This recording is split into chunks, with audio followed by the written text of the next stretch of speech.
That's great. Samantha, I have to congratulate you on this track. I love it. Why Santa Maria and DJ Milano? Well, it's a song that's been out a few years, actually, and it was a really big club hit a couple of years ago, but it didn't ever quite make it to commercial radio.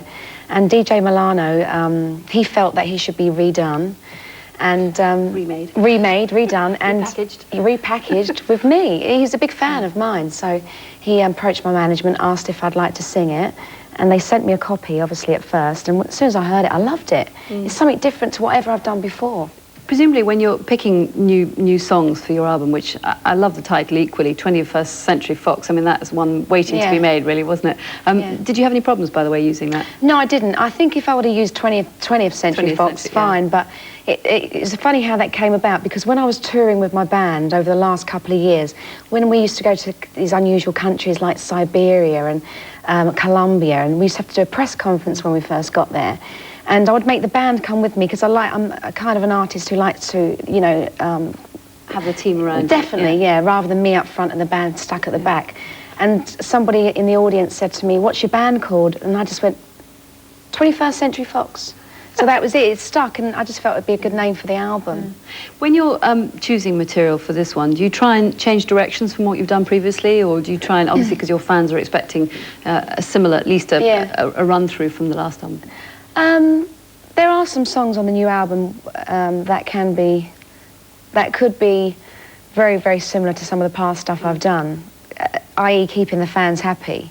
But then again, the good thing about doing an album is that you can be very creative in your own songwriting and therefore portray a different kind of you, which the fans also like, i.e. the ballads and writing something from your heart. Which are the ones then that are for you, that really come from the heart, that say more about Sam Fox perhaps than... There's a few songs on there of broken love relationships and things like that, and I'm a great believer in when you've had a bad experience in life that you should learn from that and get better from that and become more positive. There's a song on there called Say What You Want, Say What You Need, and it's about saying what you want in life, because too many people go around and they're just waiting for it. Or affirming. And you got to say what you want, otherwise no one's ever going to know what you feel or what you want. And the lyrics are, think ahead now and not of the past, because the past can drag people down. So it's a very positive album, and there's a message of positivity there for young people of today. Because you strike me as somebody who very much has managed to be herself. You could easily have fallen into the trap of being manipulated.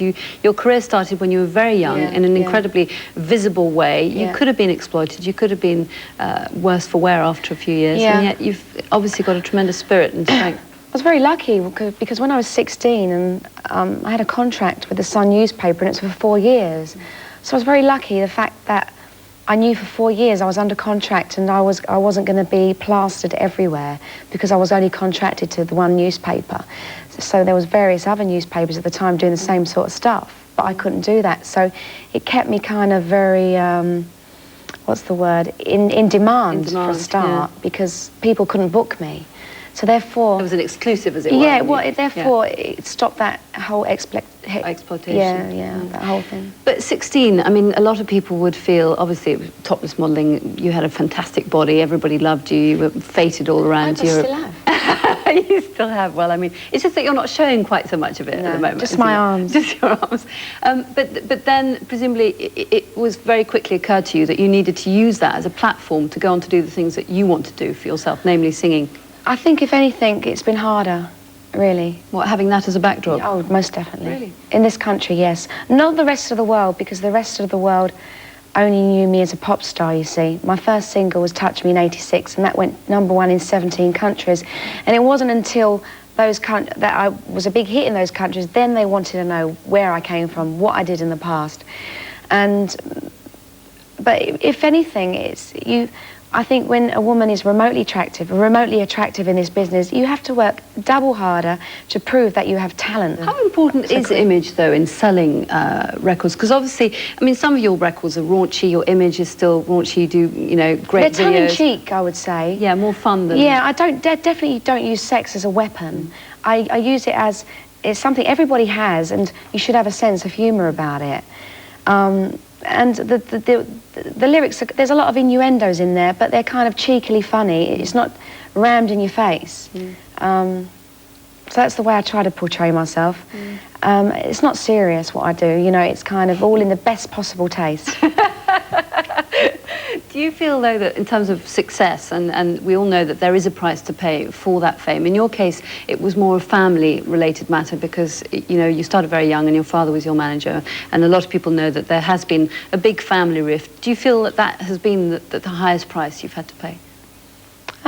Yeah, I guess so. I think when fame starts affecting your family, that's the sad thing, because it's me who wants to be famous, it's me who wants to be, you know, successful and all that kind of thing. And when it starts affecting your family, that is sad. But my mum and dad did divorce a long time before my dad and me quit working together.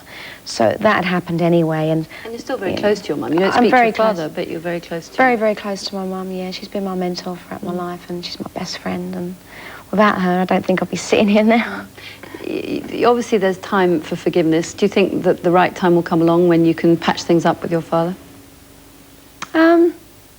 Yeah, and time will tell. I think those kind of things happen at the right time. There's always a right time, and it can't be planned. And I'll probably be somewhere one day where he is one day, and it'll probably just happen. You're also very popular all around Europe. I'm thinking that in Germany they love you, and that Harold Schmidt has had you on his show several times. He's somebody who I think perhaps could be seen to have taken advantage of the fact that you were there and he wanted to sort of grapple with you, but you react very well. You just... You've got to take it with a pinch of salt with somebody like that. Explain it's cheap laughs what at the end of the day. You better tell us for those who didn't see it. Well, people are, you know, obsessed by boobs, you know that. Whatever country you're in the world, they're obsessed by them, and obviously when people meet me, they want to talk about them, and to be honest, I don't know how long you can talk about a pair of boobs. It just seems to go on and on sometimes. But he was asking me whether I had silicone implants, and I was like, what? You know? No way, you know, all natural. And I said to him, like, this is what we'd say to an English guy. We'd say, why, do you want to feel? And they would run a mile. Yeah, they'd run But of away. course, he didn't. He went like that. He took advantage, And full advantage. I don't know why, but I remember, I mean, my normal reaction would to be, if anybody did that, I'd normally smack him around the face. That's why you work out in the gym, too. Yeah, exactly.